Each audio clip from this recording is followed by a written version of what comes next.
Panorama Mundial Galáctica. Toda la información local e internacional con noticias auténticas para que sepas lo que realmente pasa en todo el planeta Tierra. Pero curiosamente, oyentes y televidentes de Galáctica Internacional, de todo el planeta Tierra, el tema de los conflictos bélicos se va acrecentando prácticamente en el mundo. Vuelve a conocer los últimos intentos que están generando algunos países de Europa para frenar el disparate que ya tiene muchos meses entre Rusia y Ucrania, y también lo que está pasando en Medio Oriente, ¿no? Esta es una guerra realmente de locos, un conflicto que se va acrecentando hora tras hora, y lo que muchos se preguntan, ¿no? ¿Cómo van a hacer para reacomodar este conflicto bélico de Asia y Medio Oriente? ¿Por qué? Porque creemos muchos que la guerra realmente es un verdadero fraude. Aquí hay otros intereses concretamente, y lo que también creen y consideramos muchos es que se está peleando puntualmente por qué cosa, por algo que es la materia prima, que tiene que ver con el tema de la energía, que es concretamente el petróleo.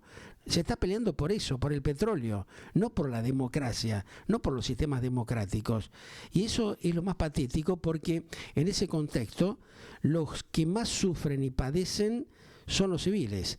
Bueno, de este y otros temas vamos a estar hablando con el prestigioso analista internacional, el señor Manuel Castro, que ya está en línea directa, como lo hace habitualmente aquí con nuestra señal Galáctica Internacional. Manuel, ¿cómo estás? Bienvenido como siempre. Temita esto que estamos visualizando en estas horas, ¿no? Un conflicto, Pedro, qué bien lo resumiste. Un conflicto sin final, o con un final anunciado. Los conflictos, si no tienen final, siguen beneficiando a aquellos que lucran con la muerte de la gente común. Uh-huh. Estuviste muy acertado en la presentación. ¿Te parece? Terriblemente acertado. Uh-huh. ¿Por qué? Porque estamos en... A ver, puede entenderse... si vos haces... Yo soy un amante de la historia, y como decía mi profesor de Historia Británica en la Universidad Católica, pero lleva a la Universidad Católica, siempre decía la de los pobres, la que estaba en Mitre y Callao, claro, no la de Puerto Madero. Claro. La de los inicios, los comienzos, ¿no? No, ya sé, yo le llamo la de los pobres, pero no, era la Universidad Católica. Sí. Y después creo que a la noche estudiaba en el COSAL para recibirme de locutor nacional. Uh-huh. Dos grandes instituciones. Fui un vago toda mi vida, total, pagaba papá. ¿Viste? Claro, tuviste esa suerte que estabas con ese aval, con esa posibilidad. A ver, Pedro, vos tampoco vengas a llorar mucho. Claro. Pero bueno. No, yo laburaba, yo vengo laburando, querido, de los 11 años. Mirá que no ha sido fácil esto. Ya lo sé, te conozco porque sos de la zona sur igual que yo. Lo sé. Era una chanza, tonta. No fue fácil la cosa. No, ya sé que no. Acá estamos, ¿no? Por lo menos el Supremo nos ha iluminado, nos ha tratado de encaminar. Muchas veces uno se pone a pensar todo este recorrido que ha hecho, y vemos que estamos en deuda con un montón de cosas, ¿no? A pesar de esa posibilidad, o de esa suerte, o de esa alternativa que hemos tenido. Somos otra generación, por eso bueno, pero viste, hay muchos temas que realmente que son muy penosos, dolorosos, y que uno a veces se replantea, ¿no? ¿Por qué pasan estas cosas? Pero bueno, es la vuelta de la vida, lamentablemente, ¿no? Es vivir y estar justamente en carrera, como digo yo habitualmente, ¿no? Mira, lo que vos decís, yo a veces lo veo en el canal donde trabajo, sí, y donde veo compañeros que vienen de la vieja época de la televisión, incluyéndome obviamente, y además incluyéndote a vos también, y a otros que todavía estamos en el medio, que somos la cola del león. Sí. Yo temo por la cabeza del ratón, que vienen después de nosotros. Claro. Porque nosotros, una vez yo se lo dije a Chiche Sterlum, como que veníamos de la... Y Chiche me dijo que yo en realidad no era de la generación de la cabeza del león. No sé cómo venía la charla. No digo que Chiche no estuviera acertado. Es que le tengo un gran respeto a Sterlum. Pero estábamos hablando e intercambiando ideas, ¿no? Y lo hablaba a veces con Paula Trapani, lo hablo con Karin Cohen, lo hablo con otros de la vieja época, con Évora Bálsamo y todo. Sí. Y nuestra televisión, la televisión romántica, no quiero hablar como viejo, estoy hablando con datos concretos, contantes y sonantes, que implicaba ganar bien, trabajar bien, competir. Claro. Se terminó eso. No existe más, lamentablemente, ¿no? Se muere con nosotros. El Canal 26 ha tenido, y no porque trabaje ahí, porque la verdad tengo tanta libertad que yo puedo decir lo que crea conveniente, lo cual no se ve en muchos canales, por lo menos yo tengo libertad, y los demás también tienen libertad para decir lo que creen conveniente. Pues fíjate que recuperaron un montón de caras de la televisión de la época gloriosa. Claro. Mabel Marquesini, Paula Trapani, Karin Cohen. Está bueno eso. Está bueno porque hay... y los chicos nuevos se están formando con nosotros, como yo me formé con los viejos. Con los grandes profesionales, con los históricos. Claro, con los grandes profesionales. La otra vez estaba viendo que me llegaba en el celular Almada, Carámbula, ¿Qué equipo, Espalter. Lo que era circular por los pasillos de Canal 9, ¿no? Y encontrarse con todos ellos. Claro, que nosotros nos sorprendíamos. Y los grandes actores que se acercaban a mí, yo recién empezaba, y te hablaban como si vos fueras una gran estrella, y yo no sabía dónde meter, porque era 9 Diario. Guido Borgatti, por ejemplo, usted es un chico de apellido español, yo lo veo y sonriendo, y yo no sé. Ana María Campoy, Cibrián. Ana María Campoy, Cibrián. Directores artísticos en algún momento. Bueno, estaban todos, Romay, Raúl Rossi.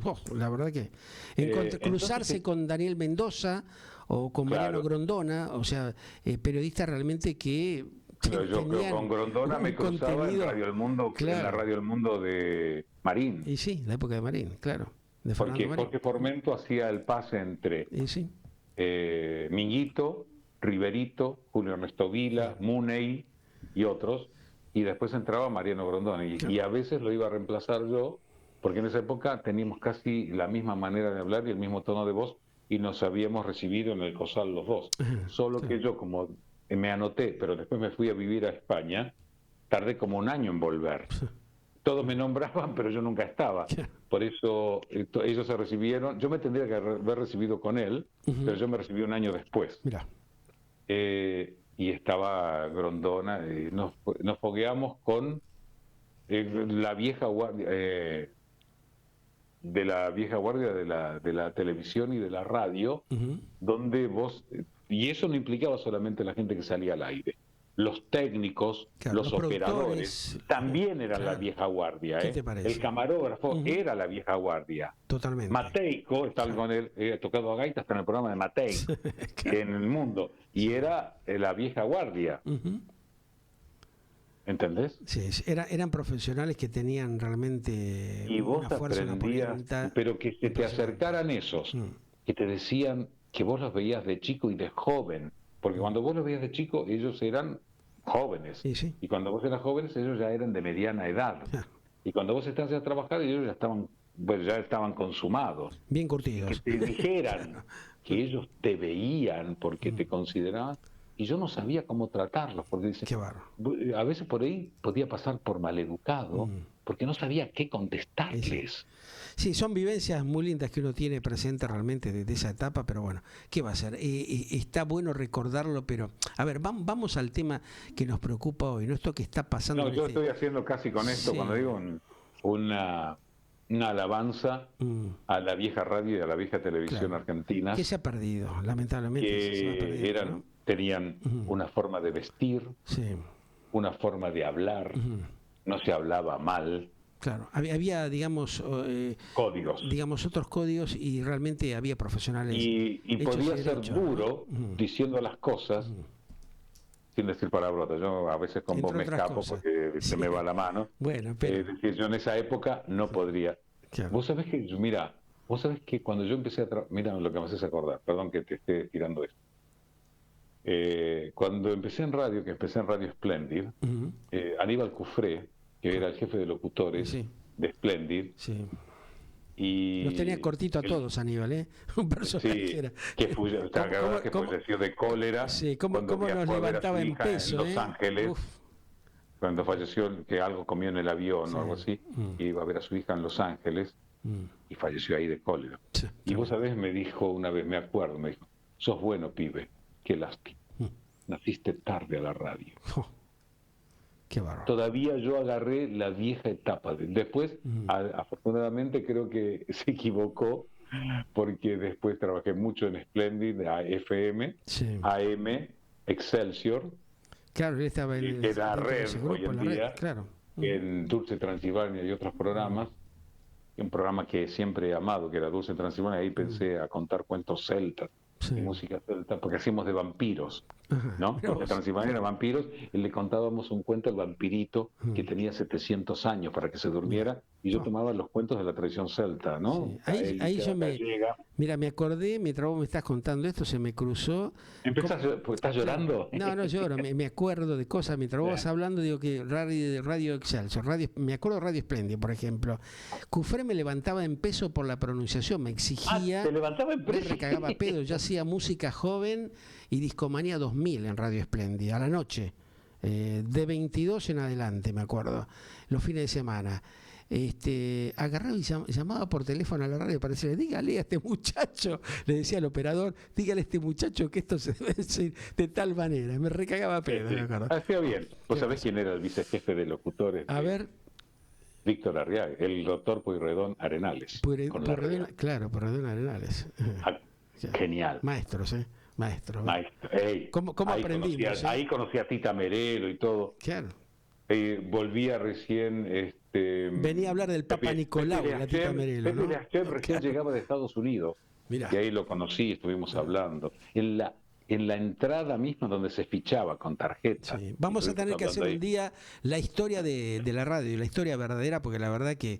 No me estoy acordando ahora, porque a veces me cuesta... Un contenido concreto sobre este tema. Muchas veces... Pepe recién llegaba a Estados Unidos, claro. Obviamente, sabés que estaba afuera. Estaba afuera. Es decir, era como Tony Coleman. Tony Coleman se fue a vivir a Galicia, porque no podía estar acá, ¿sabías, no? Sí, hubo. Vos sabés que siempre me acuerdo de Tuni en el 9, me hace llorar cada vez que me acuerdo, me dice, me da un abrazo y me dice, no sé a dónde iba, me dice, mira, el pueblo judío saluda al pueblo gallego. Y nos íbamos ahí. Bueno, buenas épocas, mi estimado. ¿Por qué me haces lagrimear? No te emociones tanto. Bueno, vamos al tema nuestro, porque si no realmente nos emocionamos y realmente... Bueno, vamos a lo grave, mi estimado. Nosotros lo vamos a hacer corto. Sí, a ver. La guerra. La guerra. Vos lo resumiste muy bien, mi estimado. Intereses. Sí. Esto es todo economía. Acá no hay democracia. Esto es plata. Trump miente, es un mentiroso. Iniciaron un ataque porque quieren el petróleo que les falta para jorobar a los chinos, porque los chinos tienen muchos intereses en lo que es la zona de Irán.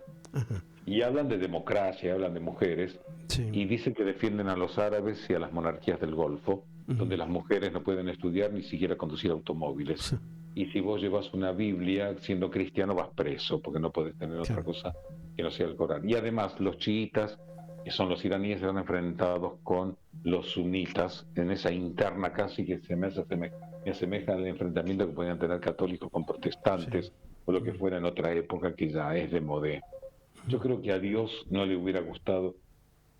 ¿Sabés qué me gustaría preguntarle a Dios qué opina de todos estos enfrentamientos? Porque hay también un trasfondo religioso, económico y político. Yo quisiera saber por qué no baja y pone él orden, porque evidentemente el hombre no puede poner orden. Y además hay un montón de amenazas, mentiras, como es el hecho de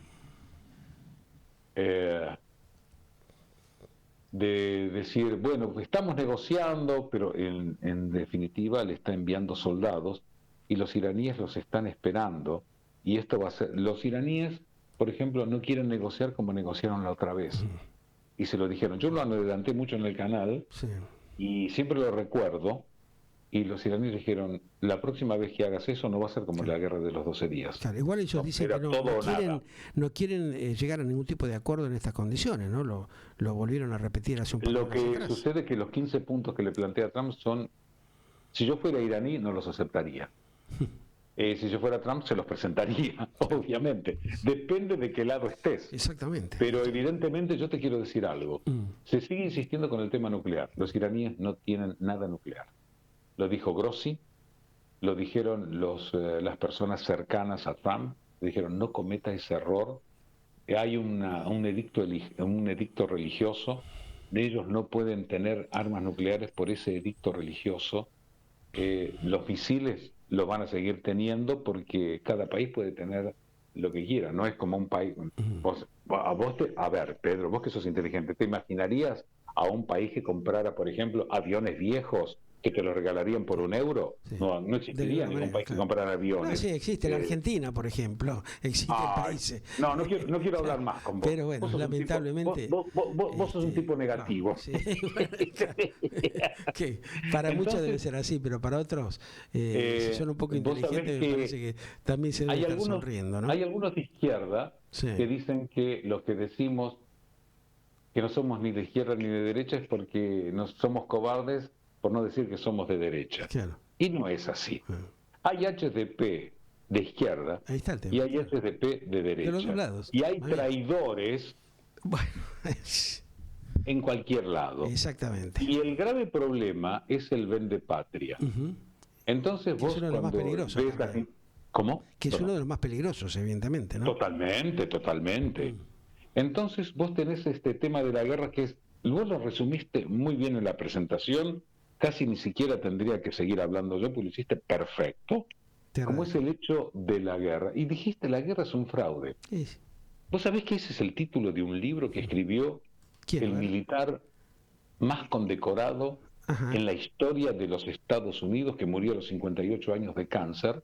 Era un marín, participó en la Primera Guerra Mundial, obviamente no participó en la Segunda, participó en un montón de guerras, en las guerras bananeras. ¿Te acordás que se le decía países bananeros a aquellos que estaban por la Yo todavía lo sigo ¿no? mencionando, lo sigo diciendo eso, ¿no? Claro, y participó también en la guerra hispano-estadounidense, cuando los yanquis le roban Cuba, Puerto Rico y Filipinas al Reino de España, que en ese momento eran provincias de ultramar. Provincias. España nunca, en el Imperio Español, nunca hubo colonias, hubo virreinatos. ¿Viste cuando alguno acá te dice, bueno, parece ser que el embajador de los Estados Unidos con respecto al gobierno es un virrey? No, señores, tener un virrey es una etapa superior porque vos fíjate que el virreinato del Río de la Plata, creado por Carlos III de España, es casi el territorio de la República Argentina si se hubiera conservado todo, incluyendo. Es decir, se estaban estableciendo virreinatos como gobiernos autónomos dentro de lo que era el imperio. Cosa totalmente distinta. Por eso hay que estudiar bien la historia y no comprar la historia que nos ponen los anglos o los franceses. No somos latinos, somos hispanos y además no somos el patio trasero. Bueno, este militar estadounidense, Smedley Darlington Butler, que, casualidad, vos lo mencionaste, La guerra es un fraude, es el nombre del libro que él escribió, y se proclamó ser un bandolero al servicio de los grandes capitalistas. Qué increíble. Y la guerra actual, como yo lo dije más de una vez en el 26, la de Venezuela, y vos podés estar de acuerdo no con Maduro, yo creo que Maduro es un pelotudo. Bueno, el tipo que hablaba con los pajaritos y todo, porque los pueblos, quiero decir, los pueblos son bastante pelotudos también. Claro. A ver, yo te puedo hacer una pregunta, no la contestes, después te sigo con la de Darlington Butler. Doña Rosa, como la llamaba Bernardo Neustadt al ciudadano común, Don Rosso, como le decía, se me fue el nombre, pues el que hace espectáculo, Luis Pedrotoni. Doña Rosa y Don Rosso. Doña Rosa y Don Rosso van a votar. ¿Qué saben de economía? Doña Rosa y Don Rosso van a votar. ¿Qué saben de geopolítica? Doña Rosa y Don Rosso, ¿qué saben de el crecimiento o la temática militar que hay que tener para defender los intereses? Doña Rosa y Don Rosso, cuando van a votar, ¿qué saben de todo lo que hay que hacer? Nada, ¿no? Evidentemente. Van y votan. ¿A quién votan? ¿A tipos como Adorni? ¿A tipos como el anterior gobierno? ¿O al anterior del anterior? ¿Te das cuenta que vuelvo a lo mismo, te das cuenta que el sistema no sirve? Claro. Te doy un caso y con esto sigo porque si no te lo hago muy largo. El tema, Manuel, es que tenemos una gran cantidad de mentirosos, estafadores inmorales que se creen... Los tenés en Estados Unidos en también. Todos lados, por eso. Porque yo creía en Trump. Y Trump mintió. Y claro, bueno. En mi gobierno no hubo guerras. ¿Y ahora? No, voy a tomar Venezuela, voy a tomar Cuba, porque yo hago lo que quiero, voy a tomar Grenada. ¿Pero quién carajo te crees que sos? Prepotentes, atropelladores. Bueno, no hay ninguna diferencia entre él y el pintor austríaco. Claro. Le falta poner campos de concentración nada más. No le des la idea tampoco, ¿eh? Sí. Y además mienten. Fíjate cómo manejan ¿Vos sabés que en la última semana alguien ganó 650 millones de dólares con la jugadita de Trump?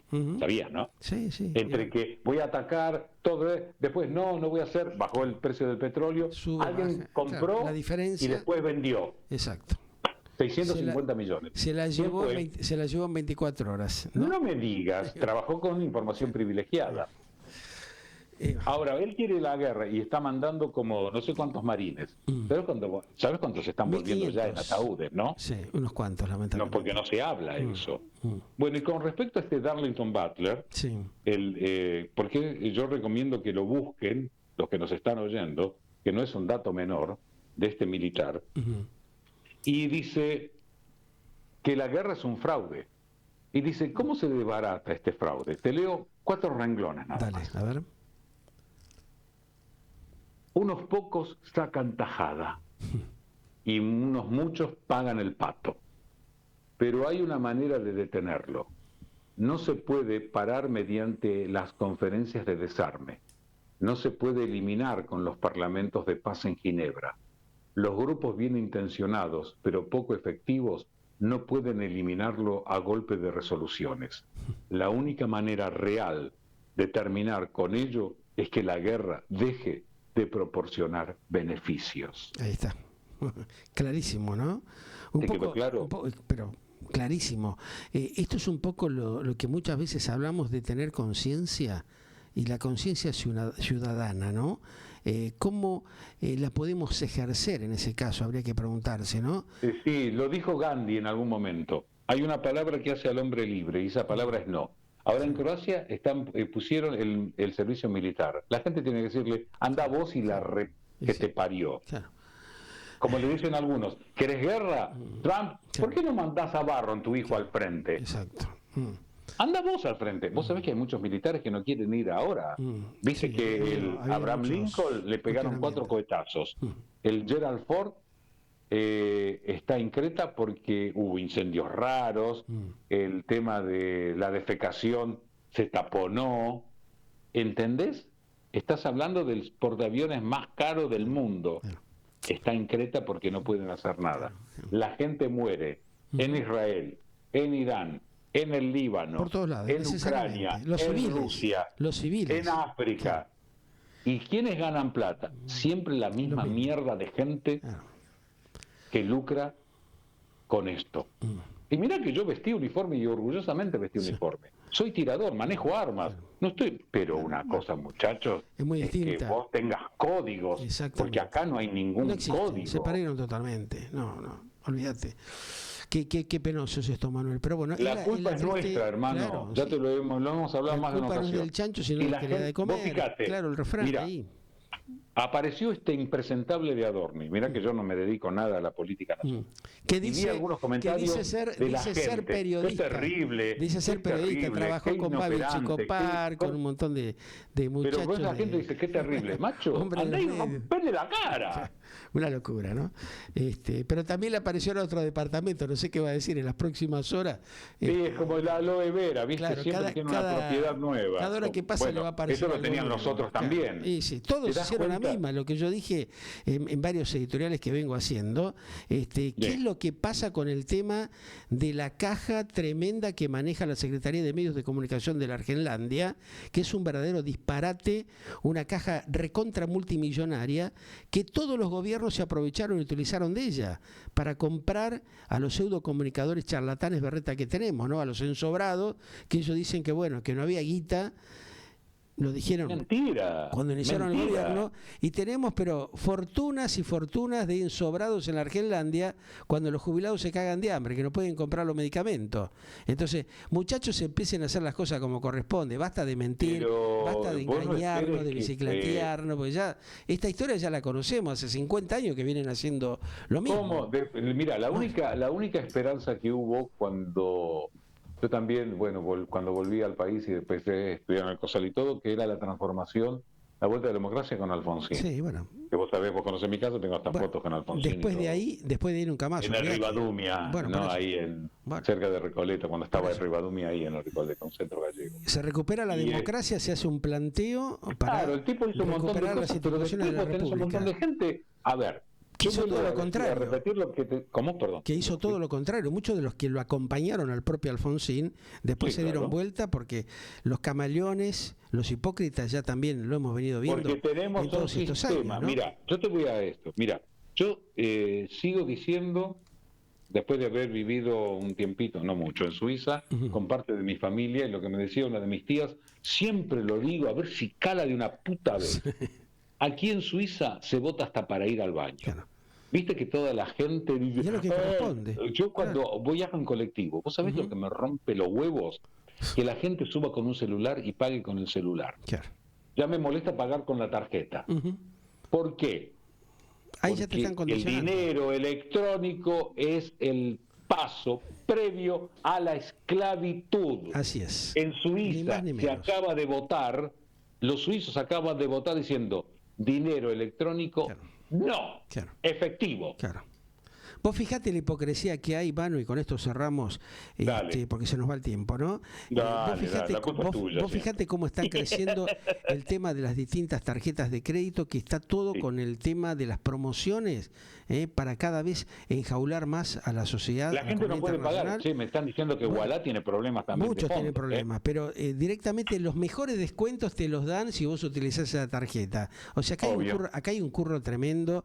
No te quepa duda. Una cosa de locos que están haciendo las entidades bancarias, que están estafando a la gente, y pero realmente perdóname, perdón que te interrumpa y después vos seguís. La inconsciencia que tiene la sociedad. ¿Vos sabés lo que me dicen algunos tarados? Ay, tengo que hacer fila en el banco, tengo que ir hasta el cajero. Claro. Bueno, ¿qué querés? ¿Ir hasta el cajero o tener cadenas en las muñecas? Está clarísimo eso, mano. Nos vemos la semana entrante, querido. Nos vemos, gracias por todo y a vos, esperemos hermano. Que no sé, algunos mensajes vayan sirviendo para que la gente empiece a abrir las mentes y tomar conciencia de todo. Sí, más bien, porque nosotros ya somos viejos y ya nos vamos. Pero la que viene este después tema, por más que sigamos hablando, les importa tres pitos y los tipos se nos siguen cagando de risa. Entonces, espero que la gente se dé cuenta de esto, ¿no? Cómo se cagan de risa de nosotros, cómo nos boludean las 24 horas del día y cómo siguen choreando a cuatro manos. Gracias, Manu. Sí, a vos. Manuel Castro, aquí acompañándonos en Galáctica Internacional para hacer estas reflexiones, estos análisis que van más allá de lo que es el conflicto, de estos temas bélicos que estamos viviendo y padeciendo innecesariamente. Seguimos en Galáctica Internacional.